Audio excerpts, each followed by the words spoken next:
welcome to the Disc Golf Doctor.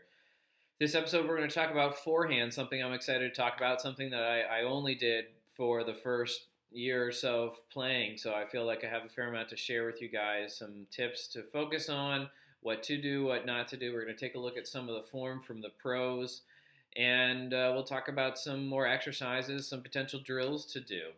First, we're going to look at some video of four of the better known forehand players. Some of these guys started playing the same way of only throwing forehands predominantly and then eventually developing backhands, and you can really see their proficiency at it. We're going to talk about the slight differences they have, but mainly the good things that they do. And I almost forgot, I wanted to include a trivia question that we're going to answer partway through the episode. There's one very prominent disc golfer who only threw forehands and nothing else for the first 2 years of playing, and that most people don't actually know. I was listening to an interview he gave not too long ago, and he said that most people don't realize this, but it may be a surprise to some. We'll answer it partway through. So we got four of the best forehand players traditionally. You have Jeremy Colling, Nate Sexton, Greg Barsby, Ricky Wysocki. Things to point out here: you don't actually need the disc to be perfectly level as you reach back. The elbow's not by the side. That's when you need to start getting it level. But Nate Sexton here, his disc is almost vertical. That's okay. All the other guys don't even have the disc at the angle they're planning on throwing it at, but they're reaching back to get a longer reach so that they can have more time to accelerate, get more power through their throw. Other things to notice here, you can see that their toes of the front foot is pointing towards the direction of the target. Not that it has to be exact, but it's definitely open. It's not turned like you would step doing a backhand. Really, really important. You can see their hips are turned away from their target. That's really where you're going to get a lot of your power from as you get good at it. And a lot of their weight is shifted towards the back, towards that back foot. And you'll see that change as they move on. Here's the second image we have. You can see that particularly everyone but Nate has started to get their elbow into their side.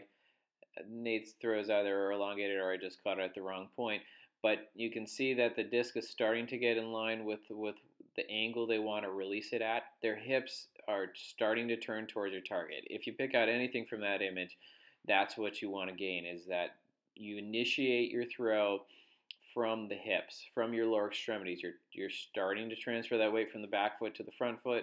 Your hips are turning towards your target, tucking the arm in towards the side, getting the angle at the angle that you want to throw it at, in that plane, in that line. That's where you want to be at this point in the throw.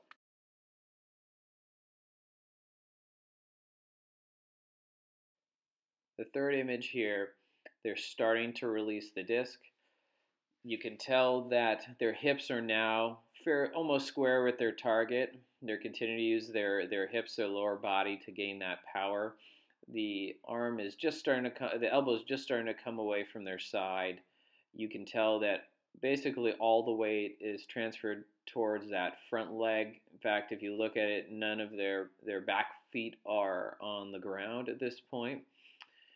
Nate's a little bit lower, I think, trying to maintain that hyzer angle as they come through. Their shoulders are facing somewhat towards their target, not that you have to think directly about that.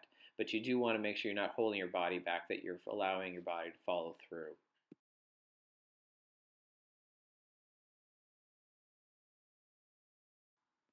The final portion of the follow-through is really important. It's something that a lot of people don't think about. Again, Nate's kind of crouched, trying to maintain that hyzer angle, and you can really see it clearly in Ricky that he's keeping his palm somewhat up. If you look at him release, that's his characteristic, pose, if you would, with his hand. He keeps his index finger pointed out and his thumb up as he's guiding that disc forward, trying to maintain his palm up to keep the disc at the correct angle. So many people who are new to throwing forehand roll their wrists and they end up accidentally throwing an anhyzer, or they get all this off-axis torque where the disc starts to flutter as it's coming out of their hand. So really try to keep your hand guiding that disc along the same line that you're throwing. Don't let it turn as you're releasing the disc. You can say that it looks like Greg Barsby there in the top right is starting to roll his wrist, but part of that is he was trying to throw an Anheuser, so I think he's trying to guide the disc in that direction. He wasn't starting from such a supinated position, but I would try not to do that too much. I braved the outdoors for you guys today. It's still snowy in New England. Well, it's supposed to be another storm. Right now it's not snowing, but you'll see there's plenty of snow still outside. I want to show you some more aspects of the form in detail.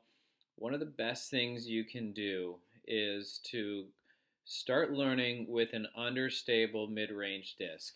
Do not go out and just start with throwing a destroyer the first time you're going to start doing forehand. It's just not going to work. You're not going to get the same distance as you would if you built up proper form with a forehand. What you want to be able to do is go out there with an understable disc, throw it at a hyzer angle, and have it flip up to flat. If you can do that, then your form is good. There's so many people who try to throw an overstable disc at an anhyzer angle, and then the disc is just constantly fighting you to try to go back towards that hyzer angle, and you really don't get the same distance as if you throw it hard at a hyzer angle, have it flip to flat, glide, sometimes even a little anhyzer, and then you get the hyzer finish. You just get so much more distance out of it. You can really learn proper angles once you've learned how to do that hyzer flip shot. Then learn how to throw directly straight, or even the forced anhyzer throw. But once you'll find, if you have a backhand, as you're learning forehand, you really don't need that forced anhyzer throw unless there's a really funny shape shot that you need to do in the woods or around some obstacles. It's much better to just get that straight or hyzer flip shot with the forehand. So go play around with understable mid-range. Just play the whole round doing that, throwing hyzer flip shot. If you make sure you're taking your hand and you're keeping that palm up as you finish, then you can maintain that hyzer angle. You shouldn't see it come out anhyzer right to begin with. It should stay out at a hyzer and then partway through its flight, flip up, then go to anhyzer. That's how you know you're throwing it correctly at that point. And then move on to other discs, playing around with it at that point. What you're going to see here is one of the first shots I'll show you is me throwing kind of a flipping mid-range. I think it's like a Wombat 3. I don't really play with it because it's really super understable. Even though it's a -1 for a turn, it flips really easily even with a moderate speed forehand. So might be interested to try in the future, but I think it's in the DX plastic that might break down way too quickly. One of the big problems I have out here today that you can tell compare with the pros that I'm having trouble doing is because of the lack of footing. It's a little bit slippery. I don't quite shift my weight as much as I should, but most of it's pretty decent overall. So here's that Wombat 3 throwing right now. Starting at that hyzer angle, you can see it flip. Once I move out of the way, you should be able to see it's carrying away at an anhyzer angle and then finally finishes with that fade at the end. That's really what you want to practice, that shot right there. So we're going to look at that throw again, point out a couple things to pay attention to. What you're going to see is I take a couple steps forward. I'm turning my hips as I'm stepping forward. There's not really a right or wrong in how you step. We'll talk about that again in a minute because there's some variety on how people do it. But here I'm stepping forward with my left foot. My right foot's coming up a little bit in front of me. I'm stepping with my left. See my hips turned all the way. My elbow's away from the side. The angle's not quite at the right distance, but then as I start to tuck that elbow in and turn the hips, then I'm bringing my arm or elbow down by the side. You can see it there going away from me at a hyzer angle. It's starting to flip up. I'm a little bit in the way. Again, as you can see the distance, it went into an anhyzer at the end. That's what we're trying to get at. Similar to backhand, we want to keep that arc of motion in the same plane all the way through. So you can see if I'm throwing flat, my body slightly leaned forward as I'm coming through. As I'm throwing an anhyzer, I would start with my body a little more erect, almost leaning back like we would with a backhand. And I'm going to start high and then finish low. That would be the forced anhyzer throw. I'm going to come down lower and finish higher both with my body and my arm if I'm throwing an anhyzer. You want to use your body to mirror the shot that you want to take. You can tell in that clip I'm not throwing it 100%, mainly because the neighbor's yard is relatively close. I can't throw more than maybe, well, even if I throw my putter 100%, it goes into his yard. He's nice enough. Shout out to Bernie for being good and never yelling at me for throwing it into his yard. It's good to practice anyways, not throwing it 100% as it is. Plus, the snow will be a little slippery. So the answer to the trivia question earlier is Paul McBeth. He has said that for the first 2 years of playing, he only threw forehands. That's all he threw. And when you watch him play, he's quite proficient at it. He has a slightly different form. He's very methodical about it, but he's also very precise, and he can get a lot of power, just like he does in the backhand. So I want to go over an image now, or a series of images, showing how Paul does it alongside of how Eagle does it, Eagle McMahon, because Eagle this season has really revamped his forehand and can throw it just in an insane distance, even farther than some of those other guys that we showed. And there's something distinct about his throw and forehand that in some ways mirrors how he throws a backhand and why he throws it so far. So here we are. What we see here, you see how far back Eagle McMahon there on the left reaches back. That's a way he gets so much of his power, both with forehand and backhand. He's got this long reach back, and he's got such lanky arms. Paul, you can see, just like Nate does, has that disc almost vertical as he's coming through. Both have their toes pointing towards the target. You can see as they're starting to turn their hips, you see how quickly they turn their hips. They're really fast. And you can see that their elbows are in front of their hands. That's another way you're going to slingshot that disc forward. It's another way you're going to get the power along with the hips, that angle there. It's not great for your elbow, but it's how you're going to get some power. As they're starting to release, again, they have their hips turned all the way towards their target at this point. Their hand is starting to come through. Their shoulders have turned as well. All their weight's on that front leg. Neither has any weight on their back leg at that point of the throw. They're starting to release the disc. You can see particularly Paul keeps his palm up towards the sky so that he's maintaining that hyzer angle. Eagle does it as well, pretty much. When you look at his forearm, it's still pointing up, even though his wrist and hand are turning just a little bit as he's following through. That's going to happen regardless at the end. Before I forget, I want to say thank you to Jomez Pro. I took a couple of those screenshots from their recent videos. Thank you to them for putting out such great content lately. If you haven't checked them out, go check out Jomez Productions. They put out the best videos when it comes to showing the pros play in the big tournaments. Some of the videos so far, we've talked a lot about how we need to use the hips with the throw with the forehand. That also goes for the backhand. As we're turning, we're planting with this leg, and we're getting some of that power and momentum from our hips. So we want to start working on strength when it comes to that. One of the best exercises for something like that is lunges, right? When we're planting with this foot, throwing a forehand, we have that knee flex and we're rotating through. So we want to try to mimic that with some of the lunges. Same things with the backhand. I'm pivoting here and I'm turning and twisting. So we're going to do some rotation when it comes to the lunges. It's not a bad idea to work on just regular, straightforward lunges first, but you can incorporate the rotational ones as well. So we're going to do both. So what you want to do is we're going to step forward like this, and we're going to step back. Common mistakes people make is they step here and they put a lot of weight on their back leg as they're coming back, and they do that. What you want to do is you really want to use this front leg to be what's pushing you back to that starting point, not your back leg. The other thing people do is they step here and they arch the lower back. We already talked about that with some of the upper extremity strengthening exercises. We don't want to be arching our back. We want to use our stomach muscles. So I'm going to lunge, keep my stomach muscles tight, my trunk stable, and I'm going to press back with this front leg. Now we can work on, again, some rotational ones as well, since that's somewhat how those muscles work in disc golf. I'm going to start like so. I'm going to step back into the side, and then back to that starting point. Back into the side, and then to that starting point. I can do the same thing with my left leg. Back into the side, and then to this starting point. Like so.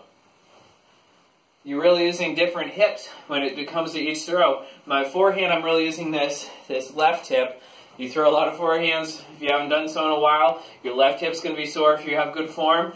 Backhand, if you haven't done it much the first day of the season, you know, this right glute should be pretty sore if you haven't strengthened it. So if you strengthen it now, it should be prepared for the season. So that's pretty much what we have for today.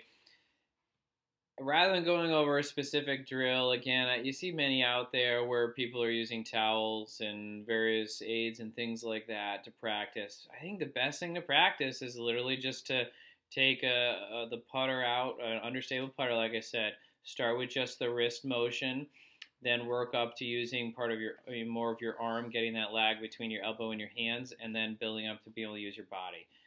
It's going to take a while. I really sucked at throwing a forehand when I first started, and then I eventually, after a lot of practice, got very good at it. It takes time and it takes practice. It's not going to come all at once. One thing that Simon Lizotte said that really helped, and I think this is probably a good point, is you want to imagine you're hitting, using a hammer to hit in a nail really hard. You're really doing the same kind of motion as you're following through and hitting, like you're trying to follow through with your wrist and snap that really hard, hit that hammer really hard. So there are some drills out there where people will use things like a hammer and something like that to get the feel for it. You could try that. I don't see any real problem with it. I wouldn't do too much with a huge amount of weight in your hand, or even the towel one. If you do enough of that, your shoulder is going to be pretty sore. So that's something to be a little wary of. What I want you to try to think about is, I know we said that you really want to get that lag between your elbow and your hand being further back than your elbow.